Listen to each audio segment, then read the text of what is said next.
Hello! This video is an introduction to the SwiftWall Flex BIM family.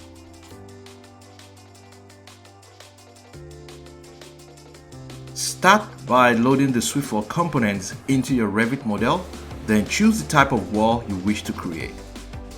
You can specify the height, click, and make the outline of the walls. In this case, a 16-foot long wall.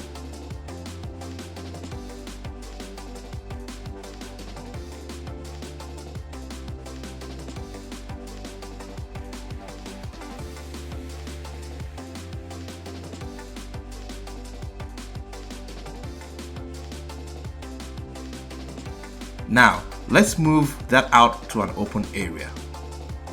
They are very editable and interactive, and you can extend the wall ends to make, say, 20 feet.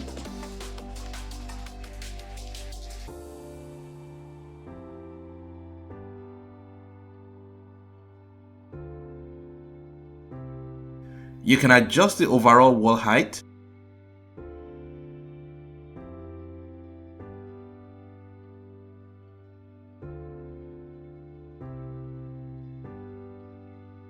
if you wish to adjust only a particular panel, say for a drop beam area or reduced ceiling height area, simply unlock the panel and make a clone or duplicate. Give it a new name and then change the height.